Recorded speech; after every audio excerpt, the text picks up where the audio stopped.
Assalamualaikum warahmatullahi wabarakatuh. Shalom, Om Swastiastu, Namo Buddhaya, Salam Kebajikan, Rahayu. Perkenalkan, kami dari kelompok 10 CGP Angkatan 10 Kabupaten Sleman. Saya Nur Fajar Sirana Pamungkas dari SD Negeri Kendal. Saya Dian Nurfitasari dari SMA Negeri 1 Minggir. Dan saya Dimas Chandra Saputra dari SMP Negeri 3 Godean. Kami akan menampilkan demonstrasi kontekstual modul 2.3 Koceng untuk supervisi akademik. Selamat menyaksikan. Selamat sore Bu Dian, gimana kabarnya? Baik Bapak. Oke, mohon maaf untuk mengganggu harinya ini. Saya minta Bu Dian nanti sama informasinya kan ada coaching. Nah, untuk itu saya mohon izin untuk hari ini saya observasi. Dan saya ingin mengingatkan dulu, saat observasi nanti ataupun coaching dilakukan, nanti akan dilaksanakan yang harapannya muncul di situ ada alur tirtanya, terus bagaimana Ibu memberikan pertanyaan tersebut sesuai kata kunci, terus yang ketiga nanti bagaimana coach merespon pertanyaan tersebut, dan yang keempat sesuaikan dengan prinsip coaching yang ada beberapa, satu kemitraan, dua proses kreatif, dan yang ketiga memaksimalkan potensi. Nah, sebelum coaching nanti berjalan, mohon izin dulu Bu Dian ya, untuk ada beberapa pertanyaan nanti tolong dijawab agar coaching nanti berjalan dengan lancar juga ya. Yang pertama, kompetensi apa yang ingin dikembangkan pada coaching kali ini? Baik Pak, jadi toh kompetensi yang ingin saya kembangkan pada coaching kali ini adalah kesadaran penuh Pak. Sebenarnya itu semuanya Pak, kehadiran penuh, terus membuat pertanyaan berbobot, dan tadi adalah Pertanyaan berbobot, apa lagi? sama yang satu tadi adalah menjadi pendengar aktif Bapak. Pendengar ya. Iya, semuanya. Ya. Jadi ketiganya ingin dimaksimalkan di coaching kali ini. Terima kasih untuk itu. Dan yang kedua, mungkin kompetensi mana yang ingin Ibu kembangkan secara spesifik untuk observasi kali ini? Kan tadi sudah sampaikan 3 ya. Mungkin mana dulu yang ingin diutamakan? Oke, baik. Jadi yang ingin saya utamakan adalah kesadaran penuh Pak. Jadi menurut saya jika kita itu sadar penuh ketika melakukan coaching, maka kita akan menjadi pendengar secara aktif. Kemudian juga pertanyaan yang saya lontarkan itu akan berbobot. Oh iya, ya. Jadi dengan kesadaran penuh itu ingin mendapatkan semuanya ya, walaupun target utama di satu, tapi untuk mendapatkan semua pertanyaan ataupun keluh kesah dari coach nanti biar dapat dan nanti bisa mengarahkan juga. Oke, terima kasih. Untuk itu mungkin ada indikator pencapaian yang diinginkan dalam proses coaching kali ini, Bu? Iya, ada Pak. Jadi saya ingin bahwa coaching itu mampu menemukan solusinya sendiri berdasarkan pertanyaan pemantik saya. Oh, gitu. Jadi kayak menggiring ya. Benar. Jadi apa yang dikeluhkan terus diberikan pertanyaan-pertanyaan pematik yang positif untuk mengarah ke solusi seperti itu. Oh ya, mungkin itu saja yang bisa saya sampaikan dulu. Ya karena ini saya nanti bertugas untuk mengobservasi. Jadi mohon izin nanti saat Ibu coaching, saya minta waktunya nanti untuk ada di sini untuk ikut mendengarkan proses coaching. Baik Pak. Ya, terima kasih. Ya, selamat sore Pak Dimas. Sore, Bu Dian. Iya, apa kabarnya hari ini? Kabarnya luar biasa, alhamdulillah baik seperti biasanya. Sudah sibuk apa Pak? Sekarang saya sedang sibuk ini Bu, belajar kaitan dengan proyek sih Bu. Nah, ini tahun pertama saya ini mengajarkan atau ikut berkecimpung dalam proyek kelima. Jadi gini Pak, kemarin kan katanya Pak Dimas mau ketemu saya gitu, mau cerita masalahnya gitu. Iya. Apa masalahnya Pak? Ya, jadi ini Bu, jadi seperti yang saya sampaikan tadi, jadi kan saya sekarang ini sedang belajar kaitan dengan proyek P5 ya. Namun setelah hasil observasi saya yang dilakukan di kelas 7 dan 8 tahun kemarin Bu, jadi proyek P5 ini nampaknya kurang berjalan maksimal Bu. Jadi setelah saya lihat itu banyak guru yang tidak menguasai Bu, artinya tidak paham betul materi P5 atau apa yang disampaikan dalam P5. Itu yang pertama. Nah yang kedua itu juga banyak guru, mohon maaf Bu, karena ketidakpahaman itu, padahal kan P5 itu proses ya Bu yang dinilai, tapi banyak guru itu yang ya bukan dikatakan banyak sih, ada beberapa guru itu yang malah meninggalkan kelasnya Bu, atau tidak mendampingi siswa selama proses pembelajaran P5. Oh, gitu. Kemudian Pak, terus tujuan coaching hari ini untuk apa? Ya sebenarnya ini Bu, saya ingin mencari solusi atau mencari sebuah bisa saran ataupun ide yang nantinya semoga pembelajaran P5 di sekolah saya itu bisa berjalan secara optimal dan sebagaimana mestinya. Ya karena permasalahan tadi gurunya tidak paham kaitan dengan proyeknya tentang apa. Nah, yang semoga harapan saya itu guru itu ya sebelum pembelajaran ke siswa paham dulu proyeknya itu apa yang ingin disampaikan, terus kemudian guru juga mendampingi secara utuh pembelajaran P5 ini di sekolah. Baik. Menurut Pak Dimas, skala keparahannya ya itu berapa Pak? Sebenarnya kalau dikatakan parah sih tidak ya Bu. Namun memang saya sendiri merasa kayak kurang pas aja ketika proyek yang mana proses penilaiannya itu kan selama proses ya Bu ya, proses berjalan tiap pertemuan. Namun tidak ada guru yang mendampingi atau beberapa guru itu malah tidak mendampingi siswa. Jadi menurut saya ya keparahannya itu bisa dikatakan kalau 1 sampai 10 itu yang bagus, ya mungkin 4 lah Bu. Berarti 4 itu parah ya Pak ya? Ya cukup lah Bu, karena memang gimana menilai proyeknya kalau gurunya saja tidak hadir di kelas atau tidak menguasai materi yang akan diajarkan atau proyek yang akan diajarkan. Ya. Terus harapannya Pak Dimas kalau sudah membaik nih ya, jadi di skala berapa Pak? Yang diinginkan tentu ya Bu ya, kita mengharapkan target yang maksimal 10. Namun karena tadi memang skala kami itu masih dinilai 4, kami pengennya itu berjenjang lah Bu. Artinya tahun ini ya saya harapkan nilainya itu ya 8, artinya guru sudah menguasai materi proyeknya, terus kemudian guru juga mulai mencoba mendampingi, artinya mendampingi secara utuh di kelas. Selama ini Pak Dimas sudah melakukan usaha apa saja Pak? Sebenarnya kalau dari segi usaha Ibu, karena saya baru terlibat di tahun ini ya Bu, saya hanya memberikan masukan kepada kurikulum Bu sebenarnya. Jadi saya sudah memberikan masukan kepada kurikulum, Bu mohon maaf kaitan dengan pembelajaran P5 ini kok nampaknya banyak sekali guru-guru yang tidak menguasai materi, banyak yang cukup banyak yang meninggalkan kelas, tidak mendampingi siswa. Jadi memberikan saran ke kurikulum Bu, namun nampaknya belum ditindaklanjuti secara optimal seperti itu. Kalau menurutnya Pak Dimas, kenapa guru-guru bisa kayak gitu tuh kenapa?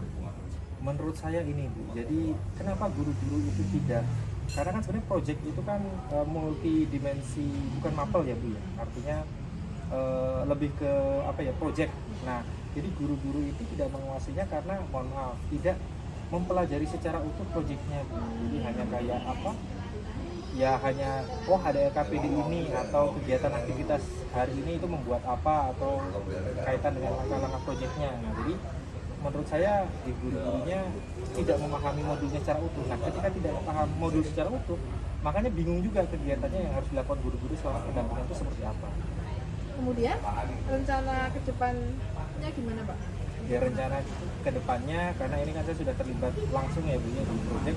Saya ingin yang pertama dalam proyek itu kan ada yang namanya koordinator Bu. Setiap kelas 7 ada koordinator sendiri, kelas 8 sendiri, kelas 9 sendiri. Nah, itu saya harapkan itu berkumpul melakukan diskusi atau FGD lah istilahnya, forum group discussion, di mana mengevaluasi kegiatan proyek selama 1 tahun kemarin. Nah, ketika sudah mengevaluasi terus kemudian diberikan masukan atau pasti tiap guru itu punya solusi-solusi kaitan dari permasalahan yang sudah saya sampaikan tadi. Entah itu bisa gimana cara memahamkan guru untuk memahami proyeknya, terus kemudian sebenarnya pembelajaran proyek itu proses yang benar seperti apa dan lain sebagainya. Nah, ketika sudah direncanakan, ya saya harapkan itu selama 1 tahun ini diimplementasikan. Nah, baru terus kemudian tahun besok dievaluasi lagi dan terus seperti itu. Jadi bersiklus lah.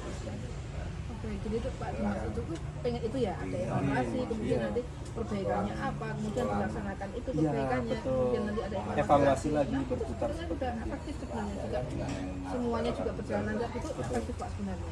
Baik, kemudian pertanyaan saya, kira-kira mau ada evaluasi itu kapan Pak? Ya sebenarnya ini kan sudah masuk ke pembelajaran ini ya Bu, tahun ajaran baru. Dan proyek pun di tempat kami sudah masuk ke minggu pertama. Karena ini termasuk yang telat juga menurut saya. Nah, mungkin secepatnya, mungkin bisa di minggu besok, Senin besok ini mungkin saya sudah mulai mengusulkan dulu ke kurikulum. Nanti biar kurikulum mendiskusikan ke penanggung jawab proyeknya masing-masing kelas, baru terus kemudian bisa terlaksana kegiatan tersebut. Baik, Kemudian tolak ukur keberhasilan untuk perbaikan tadi apa Pak? Kalau menurut saya tolak ukur yang pertama adalah setiap guru paham kaitan dengan ketugasan di proyek. Kalau pendampingan ya berarti paham secara utuh modulnya. Ketika sudah paham utuh secara modulnya ya mendampingi anak dari awal sampai akhir, jadi tidak meninggalkan kelas sedikit. Bagus. Semoga nanti setiap guru bisa paham ya. Amin.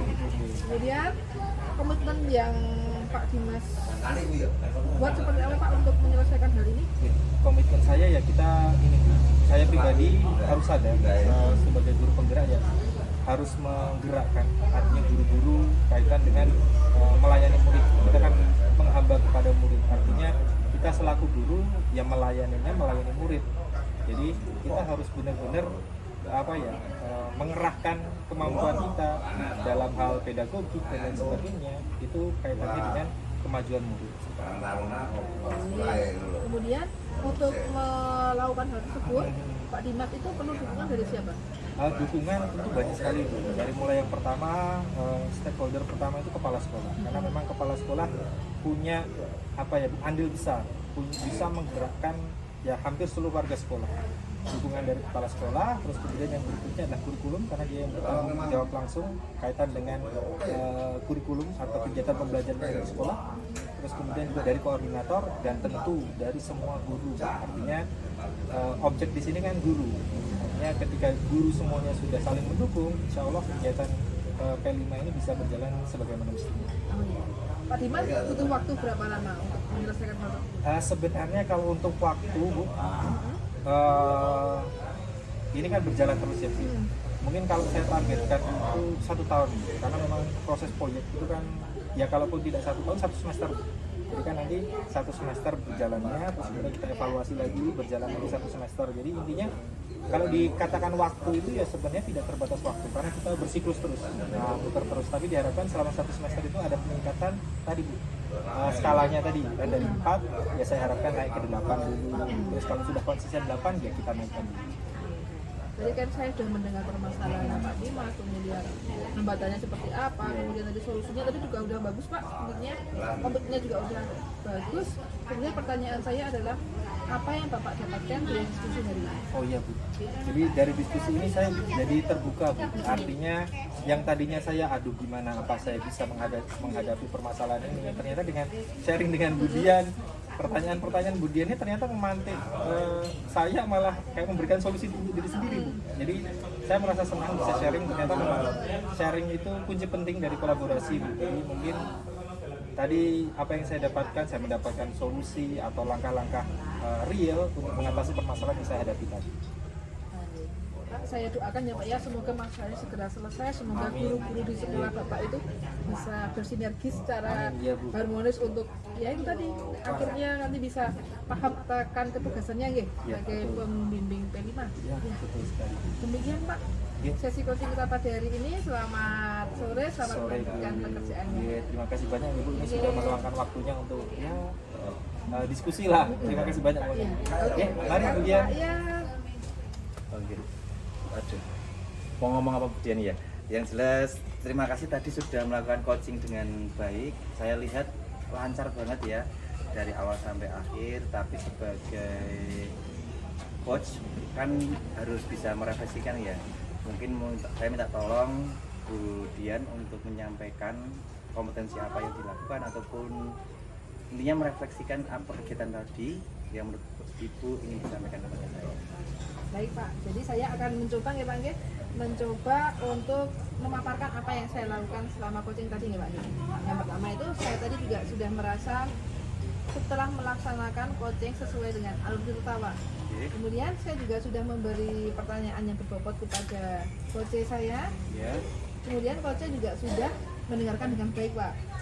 Kemudian saya juga tadi pada saat coaching tadi juga saya sudah menerapkan prinsip coaching Bapak. Ketercapaian saya juga tercapai tadi Pak. Jadi itu tadi ketercapaian saya adalah coach itu mampu menemukan solusinya sendiri ya Pak. Tadi juga coach sudah mampu menemukan solusinya sendiri. Oh iya. Itu cukup? Cukup Pak. Oh ya. Oke, kalau cukup mohon izin saya konfirmasi nggih, karena saya di sini tadi juga minta tolong ke Budian untuk mohon izin untuk mengobservasi. Dengan catatan saya sama dari alur kita sudah muncul tadi dari awal bagaimana tujuannya ke sini, terus identifikasi masalahnya, terus secara rencana juga dikulik juga dari Budian, terus sampai tanggung jawabnya bagaimana juga muncul di situ untuk mencari tahu komitmen ataupun langkah kedepannya. Dan saya juga melihat tadi di awal kan Budian menyampaikan ingin kehadiran penuh di situ, nggih. Secara pengamatan saya di situ muncul juga Ibu Dian selaku coach di situ hadir penuh. Karena apa saya bilang itu? Dalam pengamatan saya itu bisa memahami masalah yang ada yang disampaikan oleh coach atau Pak Dimas secara baik, menganalisanya tadi, terus memunculkan pertanyaan-pertanyaan yang mengalir tanpa terpaksa. Kadang-kadang kan kalau saat sharing seperti itu ada yang memaksakan pertanyaan dari kita, tapi tadi Budian bisa mengalir menyampaikan kalimat-kalimat tematik yang sesuai yang dibutuhkan oleh coach tadi. Jadi coach tadi juga dapat memunculkan solusi dari apa yang dia keluh kesahkan tadi. Dan mungkin ada pertanyaan satu lagi, mungkin Ibu tadi kan ada 3 ya, dan 1 sudah dilaksanakan. Mungkin kompetensi apa lagi yang ingin dikembangkan berdasarkan hasil coaching kali ini? Baik Pak, sebenarnya itu saya juga masih mengembangkan 3 kompetensinya ya Pak ya. Kalau saya sendiri itu ingin masih mengembangkan mengenai kesadaran penuh Pak. Ya, karena saya tuh masih terus belajar untuk menjadi coaching yang memiliki kesadaran penuh. Ya. Mungkin tadi kan ingin meningkatkan itu. Ingin kalau untuk menjadi lebih baik menjadi sebagai coach mungkin ada nggak, mohon izin ya, karena saya pengennya itu ada banyak coach yang baik-baik lagi, semakin baik. Nah itu ada pengembangan ke depan yang ingin dilakukan Budian. Tentu Pak, saya tuh akan selalu belajar ya Pak ya, belajar mengenai coaching ini Pak. Saya akan berlatih terus-terusan supaya saya menjadi seorang coach yang lebih ideal lagi. Harinya tuh meningkat lebih baik kayak gitu. Ya, semoga apa yang diharapkan Budian juga terlaksana, dan terima kasih kepada Budian sudah melakukan coaching dengan baik. Dan mohon maaf saya ikut masuk di dalamnya untuk menjadi observer mengamati kegiatan Budian pada saya ini, dan mohon izin untuk mungkin untuk ini cukup, bisa kita ketemu lagi dengan waktu, dan selalu Budian. Sehat selalu Pak, terima kasih ya Pak ya. Ya.